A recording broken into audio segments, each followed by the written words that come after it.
The raindrops pelted against Isaac Harding's worn jacket as he hurried down the busy street, desperately trying to shield the small paper bag containing his daughter's medication from the sudden downpour. At 34, Isaac's weathered face carried the lines of someone who had endured more than his share of hardships, but his eyes still held a determined spark that refused to be extinguished by life's challenges. "Dad, are we almost home?" 7-year-old Lily asked, her small hand clutching his as they navigated through the crowd of umbrellas and hurried pedestrians. "Almost, sweetheart," Isaac assured her, pulling her closer to share what little protection his jacket offered. "Just a few more blocks. How's your throat feeling?"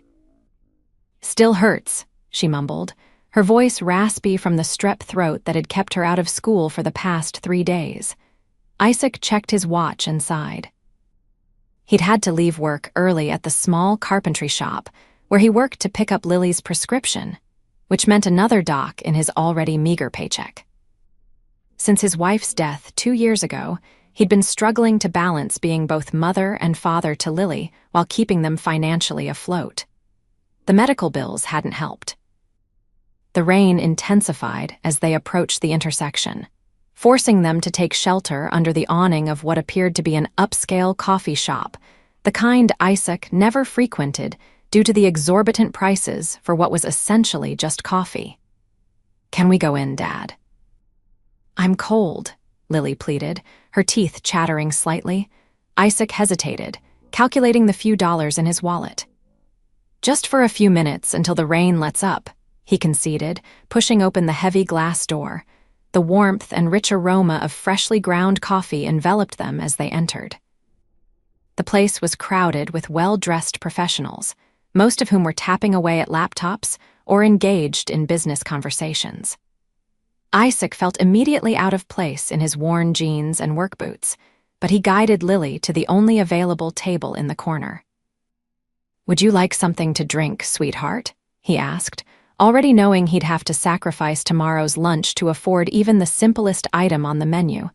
Lily's eyes wandered to the display case filled with colorful pastries. "Can I have hot chocolate?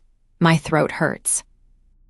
"Of course," Isaac smiled, never able to deny his daughter comfort when she was sick. "Wait here. I'll be right back." As he approached the counter, Isaac noticed a woman seated alone at a nearby table. She was elegantly dressed in a tailored gray suit, her dark hair pulled back in a sleek ponytail. What caught his attention, however, was the architectural model on her table, a beautiful miniature wooden structure that immediately intrigued his carpenter's eye. The woman looked up, catching his gaze. For a moment, Isaac was struck by her striking features, warm brown eyes that seemed both perceptive and kind, high cheekbones, and a composed expression that radiated confidence. She offered a small smile before returning to her work, leaving Isaac feeling oddly flustered as he turned back to the counter. "One small hot chocolate and a plain coffee, please," he ordered, wincing slightly at the total. While waiting for their drinks, Isaac's phone rang. It was his boss, Richard. "Isaac, I hate to do this to you, but we lost the Westbrook contract." Richard's voice sounded defeated. "With business this slow, I'm going to have to cut your hours next week. I'm really sorry." Isaac's stomach dropped. "I understand, Richard."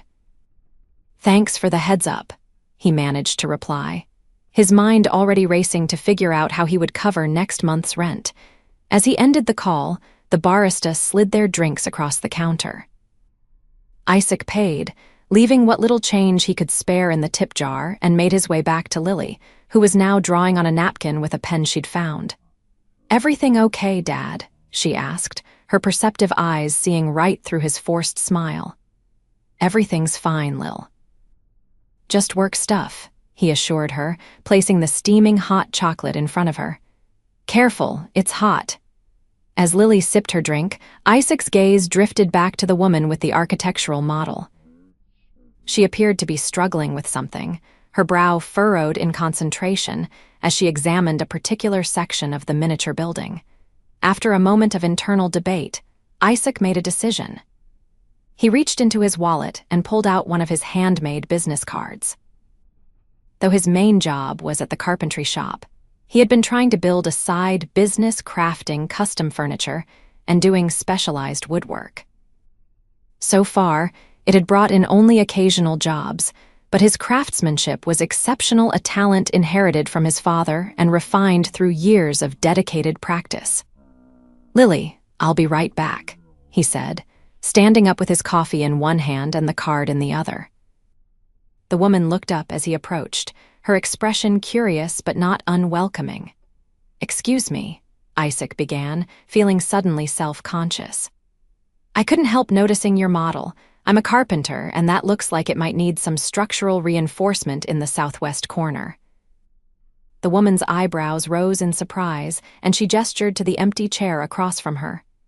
"Please sit. I'd appreciate your perspective." "Isaac Harding," he introduced himself, extending his hand. "Penelope Zimmerman," she replied, her handshake firm and confident. "And you're right about the southwest corner. The designer insisted it would hold, but I've been concerned about it myself." Isaac leaned in to examine the model more closely. "The support beams here need to be reinforced if you want the overhang to work. Otherwise, the first strong wind or heavy snow will cause significant problems." "That's exactly what I thought," Penelope said, looking at him with newfound interest. "Do you work with architectural models often?" "Not professionally," Isaac admitted. "But I've worked on enough buildings to recognize potential issues." He pointed out a few more areas of concern, finding himself surprisingly at ease despite her obvious wealth and status.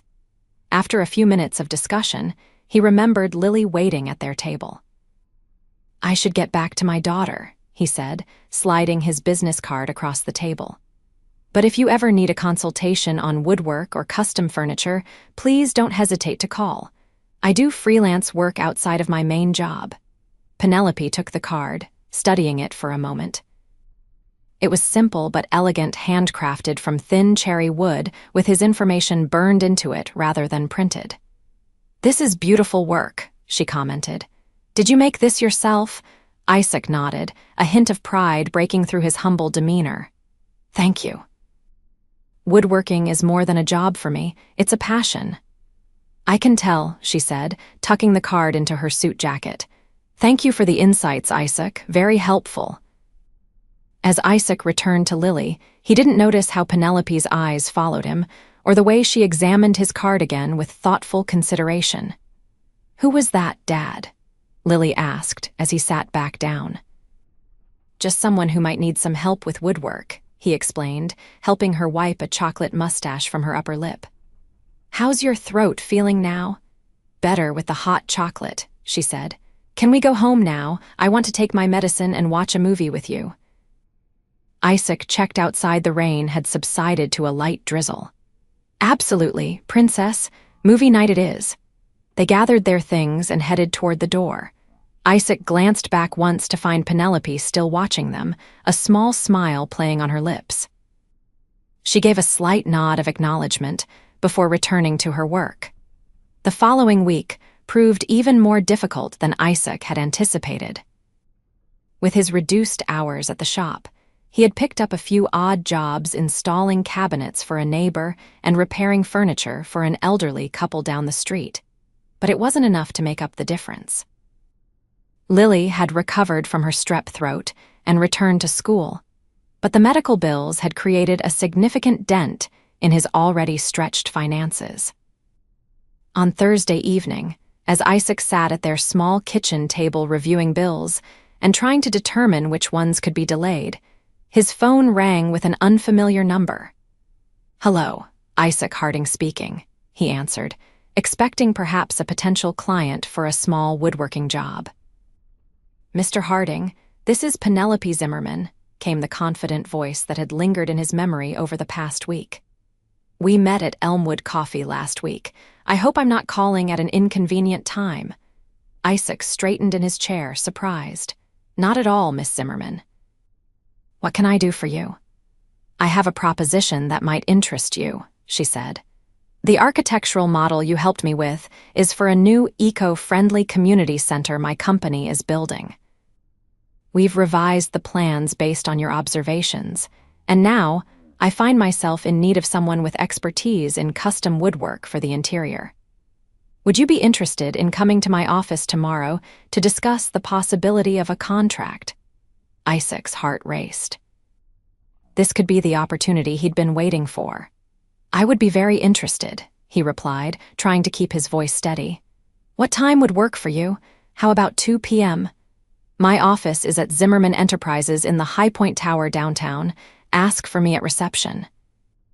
Only after agreeing and ending the call did the name fully register. Zimmerman Enterprises, one of the largest property development companies in the region. And Penelope wasn't just an employee. The way she spoke suggested she was in a position of significant authority.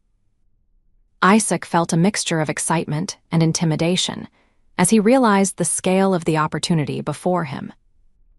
The next day, after dropping Lily off at school and putting in a half-day at the carpentry shop, Isaac changed into his best clothes, a pair of dark jeans that weren't too worn, and a button-up shirt he kept for special occasions. He polished his work boots as best he could and even trimmed his beard, which had grown somewhat unruly in recent weeks. High Point Tower was imposing 60 stories of glass and steel that seemed to touch the clouds.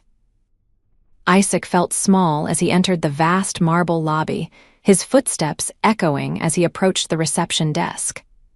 I have an appointment with Penelope Zimmerman, he told the receptionist, who raised an eyebrow slightly at his appearance before checking her computer. Mr. Harding. Please take the express elevator to the 58th floor. The elevator ride gave Isaac a moment to collect his thoughts and calm his nerves.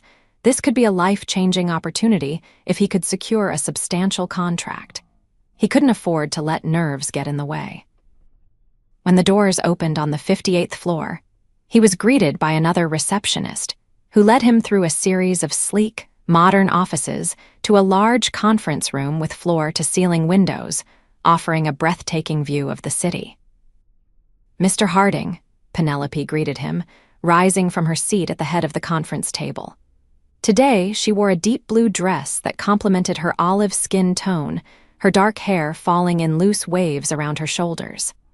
Thank you for coming on such short notice. Thank you for the opportunity, Isaac replied, accepting her handshake. He noticed several other people in the room, men and women in expensive suits, who regarded him with curious expressions. Please meet my executive team, Penelope said, introducing each person. And this is our lead architect, Marcus Dennison. Isaac shook hands with each person, increasingly aware of the contrast between his calloused palms and their smooth hands. As the introductions concluded, he realized with a jolt exactly who Penelope was, not just an executive, but the CEO of Zimmerman Enterprises. The woman to whom he'd casually offered advice and handed his simple business card was one of the most powerful businesswomen in the city. Please have a seat, Penelope directed, gesturing to an open chair. I've shared your insights regarding the structural issues with our architectural team, and they were quite impressed. Marcus has incorporated your suggestions into the revised plans. The architect nodded respectfully. Your observations potentially saved us from significant structural problems down the line, Mr. Harding. It's rare to encounter someone with such practical knowledge. Now, Penelope continued, sliding a folder across the table, our community center project has a significant focus on sustainability and craftsmanship. We want to showcase local artisans and use natural materials wherever possible. After seeing your business card and hearing your passion for woodworking, I looked into some of your previous projects. Isaac was surprised. You researched my work, Penelope smiled. I did. The Murphy family's dining table, the custom bookshelves at the Harris residence, and particularly the reception desk you crafted for the local library. Your work is exceptional, Isaac. It has soul something mass-produced pieces lack. The praise from someone of her stature made Isaac flush with pride. Thank you. I put my heart into every piece. That's exactly why we'd like to discuss bringing you on as the lead woodworking contractor for this project, Penelope said, opening the folder to reveal detailed plans. We're talking about custom furniture for the main gathering spaces, architectural woodwork throughout, and potentially some sculptural elements. For the next hour, they discussed the scope of the project, with Isaac offering insights and suggestions that were met with approval from the team. The contract they proposed was more substantial than anything he'd ever handled, enough to provide financial stability for him and Lily for at least a year, possibly more.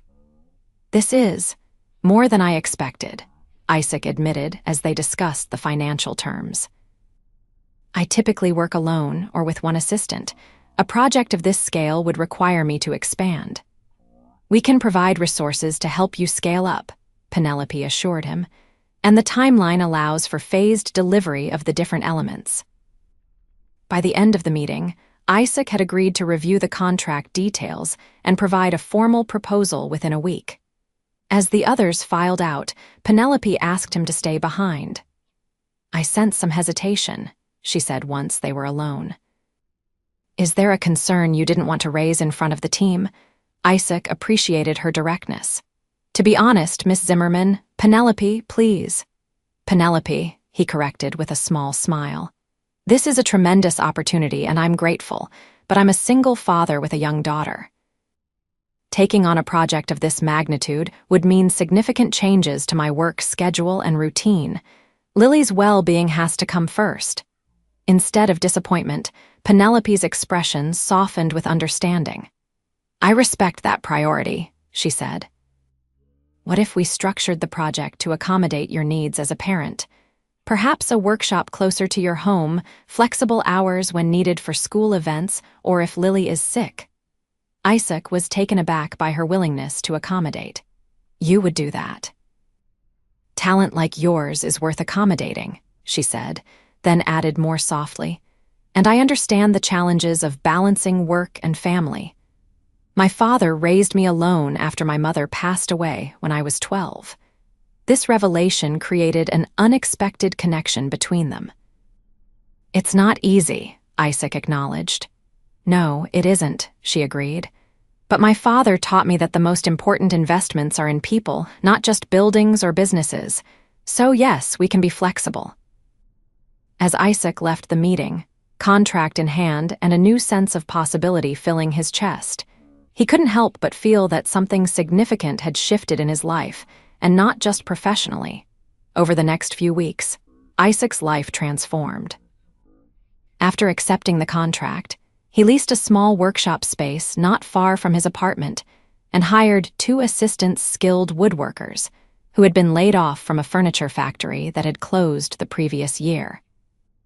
Penelope had been true to her word about flexibility, ensuring the project timeline accommodated his responsibilities as a father.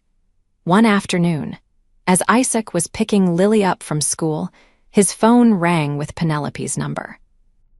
"Isaac, I'm sorry for the short notice, but there's been a change to the community room design. Would it be possible for me to stop by your workshop this evening to discuss it?" "Of course," he replied, glancing at Lily, who was chatting animatedly with a friend. "I'll be there with Lily after dinner, around 6:30 if that works for you." There was a brief pause before Penelope responded. "If it's easier, I could come to you. We could discuss it over dinner and I'd have a chance to meet Lily. That is, if you're comfortable with that," she added quickly. The invitation surprised him. "That would be nice, actually. We live in a small apartment, nothing fancy. I'm not looking for fancy, Isaac," she interrupted gently. "Just convenience for you and Lily. Text me your address and I'll bring dinner. Any food allergies or strong preferences?" "Lily loves pizza," he offered. "Simple cheese is her favorite." "Pizza it is," Penelope replied, a smile evident in her voice. "See you at 6:30. As he ended the call, Isaac realized his heart was beating faster. This was clearly a business meeting, but Penelope's suggestion to include Lily and bring dinner felt like more than professional courtesy. "Who was that, Dad?" Lily asked as they walked to the car. "That was Miss Zimmerman, the client for my big project." She's coming over for dinner tonight to talk about some changes. Lily's eyes widened. Is she the pretty lady from the coffee shop, the one with the building model? Isaac felt warmth creep into his cheeks.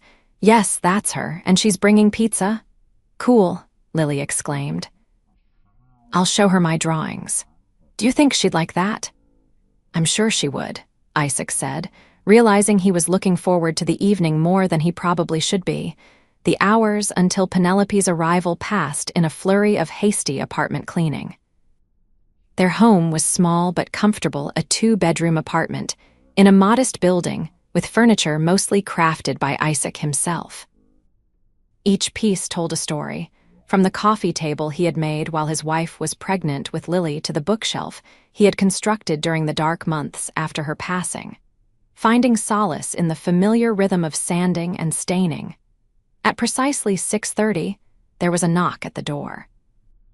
Isaac opened it to find Penelope holding 2 pizza boxes and a small paper bag. She had changed from her usual business attire into dark jeans and a simple blue sweater, her hair loose around her shoulders. The casual look suited her, making her seem more approachable, though no less striking. Right on time, Isaac greeted her with a smile. Come in. I believe in punctuality, she replied, stepping inside. And I come bearing food cheese pizza as requested, plus a pepperoni option, and... She held up the paper bag, a bottle of wine if that's acceptable. If not, no pressure. Wine sounds perfect, Isaac said, taking the pizzas from her. Lily, Miss Zimmerman is here. Lily appeared from her bedroom, suddenly shy as she approached. Hello, she said quietly. Penelope crouched down to Lily's level, offering a warm smile. Hello, Lily, I'm Penelope. Your dad has told me a lot about you. I hear you're quite the artist. Lily's face brightened. Do you want to see my drawings? I would love to after we eat. I'm starving, aren't you? Dinner proceeded with surprising ease.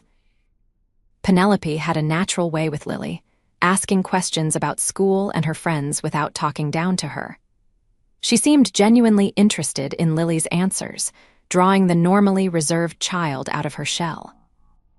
Isaac found himself watching their interaction with a mixture of pleasure and a faint, unexpected longing. After dinner, while Lily retrieved her art portfolio to show Penelope, Isaac poured them each a glass of wine. This is a nice change of pace from business meetings in boardrooms, he commented. Much nicer, Penelope agreed, accepting the glass. I spend too much time in those sterile rooms. This feels real. Their eyes met over the rim of their glasses, a moment of connection that made Isaac's pulse quicken. Before he could respond, Lily returned with her drawings. These are amazing, Lily, Penelope exclaimed, examining each one with careful attention. You have a wonderful sense of color and perspective. This one reminds me of Mattis. Who's Mattis? Lily asked, settling comfortably beside Penelope on the couch.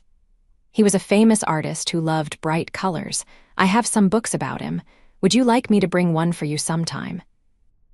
Yes, please. Lily's enthusiasm made both adults smile. Eventually, they did discuss the project changes modifications to the community room that would actually simplify Isaac's work, rather than complicate it. But the conversation flowed naturally to other topics. Penelope's current restoration of a historic home, Isaac's dreams of expanding his custom furniture business, and their shared love of architecture that respected natural materials. When Lily's bedtime approached, Penelope helped clear the table despite Isaac's protests. I insist, she said. It's the least I can do after inviting myself over. While Isaac tucked Lily in, Penelope examined the furniture in the living room more closely, running her hand over the smooth surface of a side table, admiring the joinery of the bookshelf. These pieces are extraordinary, she said when Isaac returned. You could be selling these for thousands in high-end galleries. Isaac shrugged, joining her by the bookshelf. Maybe someday. Right now, I'm focused on providing for Lily and building my reputation through the community center project. A worthy focus, Penelope acknowledged, then added more softly. Your daughter is wonderful, Isaac. You're doing an amazing job with her. The compliment, delivered with such sincerity, touched him deeply. "Thank you. She's everything to me after her mother died." "Well, making sure Lily feels secure and loved has been my priority." Penelope's expression was compassionate. "How long has it been?" 2 years. Cancer. It happened so quickly. 6 months from diagnosis to... He couldn't finish, the memory still painful despite the passage of time. "I'm so sorry," Penelope said, her hand briefly touching his arm in a gesture of comfort. "Grief has its own timeline. There's no rushing it." Speaking from experience, she nodded, moving to sit on the couch. "My mother's death was sudden, a car accident. My father never fully recovered, though he did his best for me." Isaac sat beside her, aware of the narrowing space between them. "And your father, is he still?" "He passed away 5 years ago," Penelope said, a shadow crossing her face. "Heart attack. He built Zimmerman Enterprises from nothing, and I took over after working alongside him for years. The community center project was actually his idea, originally a way to give back to the neighborhood where he grew up." "That's a beautiful legacy," Isaac said. "He would be proud of what you're doing." "I hope so," she replied, her usual confidence momentarily replaced by vulnerability. "Sometimes I wonder."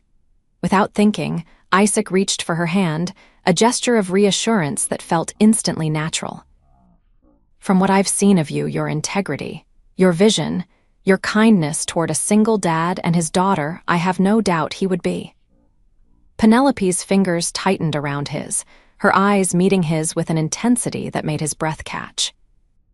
For a long moment, neither spoke, the connection between them strengthening into something neither had anticipated. Finally, Penelope glanced at her watch and reluctantly withdrew her hand. "It's getting late. I should go." Isaac walked her to the door, an unspoken tension humming between them. "Thank you for dinner, and for being so good with Lily." "It was my pleasure, truly," Penelope said, lingering in the doorway. "I'd like to do this again sometime, Isaac, not for business." The directness of her statement, delivered without pretense or game playing, was refreshing. "I'd like that too," he replied honestly. "Good," she smiled, a touch of her professional confidence returning. "I'll call you." As she walked away, Isaac found himself standing in the doorway longer than necessary, watching her disappear down the hallway, his mind filled with possibilities he hadn't allowed himself to consider in a very long time. The following weeks brought a deepening connection between Isaac and Penelope.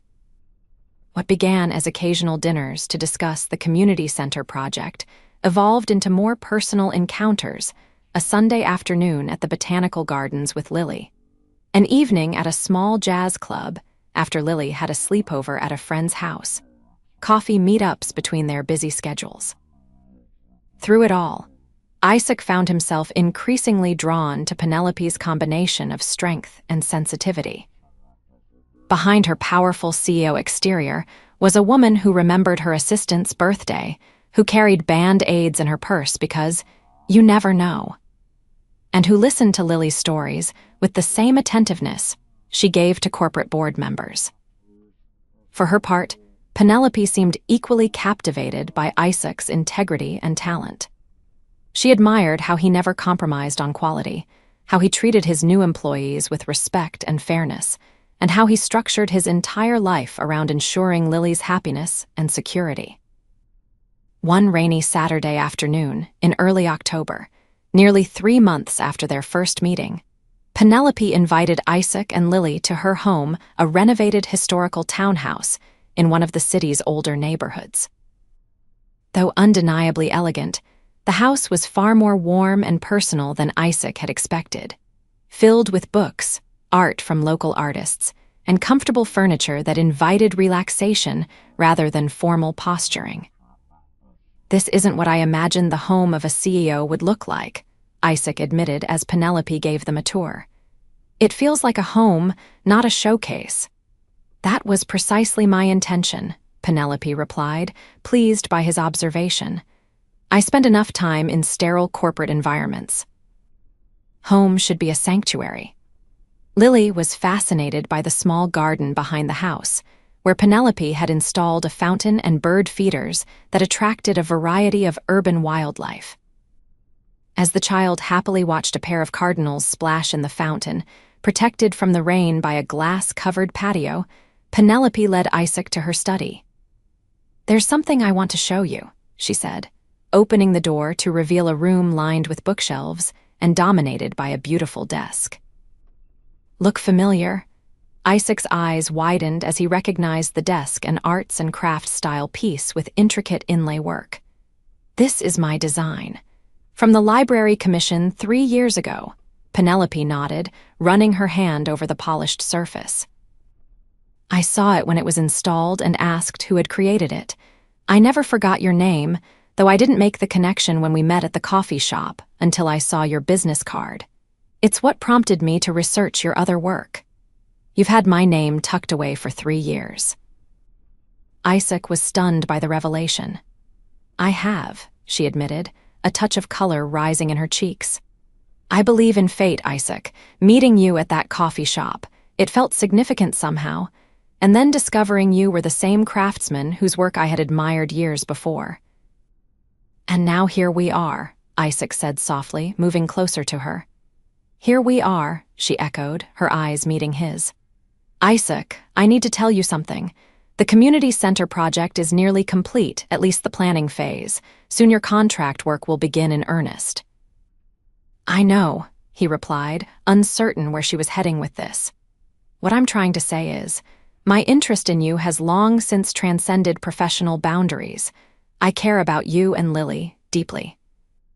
But I would understand completely if you feel that becoming involved with a client would be inappropriate. Or if you're simply not interested in pursuing Isaac," didn't let her finish. With gentle deliberation, he closed the remaining distance between them and kissed her a tender, questioning kiss that she returned with immediate certainty, her hands coming up to frame his face.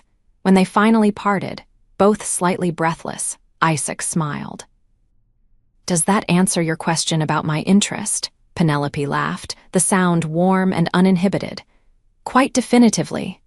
"Good," he said, tucking a strand of hair behind her ear, "because I've been wanting to do that for weeks." Their moment was interrupted by Lily calling from the garden. "Dad, Penelope, come see the squirrel." Hand in hand, they joined Lily on the patio, where indeed a bold gray squirrel was attempting to raid one of the bird feeders through an elaborate series of acrobatics. As they stood together, watching the determined little creature, Isaac felt Penelope's arms slip around his waist, and he pulled her closer, Lily sandwiched happily between them. It felt right, the three of them together in this moment of simple joy. It felt like the beginning of something beautiful. Over the next several months, their relationship deepened as they navigated the complexities of merging their very different lives. The community center project provided a professional foundation for their personal connection, with Isaac's craftsmanship bringing Penelope's vision to life in ways that exceeded everyone's expectations. More importantly, Penelope became a steady, loving presence in Lily's life, never attempting to replace the mother the child had lost, but offering a different kind of female guidance and affection that Lily responded to with increasing attachment. There were challenges, of course. Isaac initially struggled with the disparity in their financial situations, pride making him hesitant to accept certain gestures or gifts. Penelope's high-profile position occasionally brought unwanted media attention, including some unflattering speculation about her relationship with a working-class contractor. And there were inevitable moments of miscommunication as they learned each other's habits, triggers, and needs. But through it all, their foundation remained strong, built on mutual respect, genuine affection, and a shared understanding of what truly mattered in life. On a crisp spring morning 1 year after their first meeting, Isaac woke early in Penelope's bed, carefully slipping out without disturbing her sleep. In the kitchen, he found Lily already awake, attempting to arrange flowers she had picked from the garden. "Morning, Dad," she whispered conspiratorially. "Is everything ready?" "Almost," he replied, helping her with the arrangement. "Are you sure you're okay with this, sweetheart?" Lily nodded emphatically. "I really, really like Penelope, Dad. She makes you smile again. And she helps me with my homework and reads me stories and never gets mad when I spill things." Isaac chuckled. "Those are excellent reasons." Together, they prepared a breakfast tray fresh coffee. Croissants from Penelope's favorite bakery that Isaac had picked up the previous evening, and the flower arrangement Lily had created. Hidden beneath a napkin was a small wooden box that Isaac had crafted himself, containing a vintage emerald ring that had belonged to his grandmother. When they entered the bedroom, Penelope was just waking up, her hair tousled and her expression soft with sleep. "What's all this?" she asked, sitting up with a smile. "Breakfast," Lily announced proudly, placing the tray carefully on the bed. "And a question," Isaac added, sitting beside Penelope and taking her hand. "Penelope Zimmerman, this past year has been the most unexpected gift. You came into our lives when I was just trying to survive each day, and you've helped me remember how to truly live again. You've embraced not just me, but Lily as well, with a generosity of spirit that humbles me daily." Penelope's eyes widened as she began to understand what was happening, her free hand moving to cover her mouth. Isaac continued, his voice steady despite the racing of his heart. "You once told me you believe in fate. I've come to believe in it too. Meeting you that rainy day wasn't chance, it was the beginning of the rest of our lives. I love you, Penelope, and if you'll have us, Lily and I would like to build a family with you." He reached for the wooden box, opening it to reveal the ring. "Will you marry me?" Tears filled Penelope's eyes as she looked from Isaac to Lily, who was bouncing with barely contained excitement. "Yes," she whispered, then more firmly. "Yes, absolutely yes." As Isaac slipped the ring onto her finger, Lily launched herself onto the bed, wrapping her arms around both of them. "We're going to be a family," she exclaimed. "We already are," Penelope said, pulling the child close and reaching for Isaac with her other arm. "We already are." In that moment, as morning light streamed through the windows of the home they would now truly share, Isaac reflected on the incredible journey that had begun with a simple business card offered to a stranger in a coffee shop. He had been a struggling single father just trying to provide for his daughter. She had been a successful CEO carrying the weight of her father's legacy. Neither had been looking for love, yet they had found something rare and precious in each other, a partnership of equals despite their different circumstances, a blending of strengths and vulnerabilities, and most importantly, a second chance at happiness. As Penelope kissed him over Lily's head, her eyes shining with joy and promise, Isaac knew with absolute certainty that the life they would build together would be their greatest creation, yet more beautiful and enduring than any structure of wood or stone could ever be.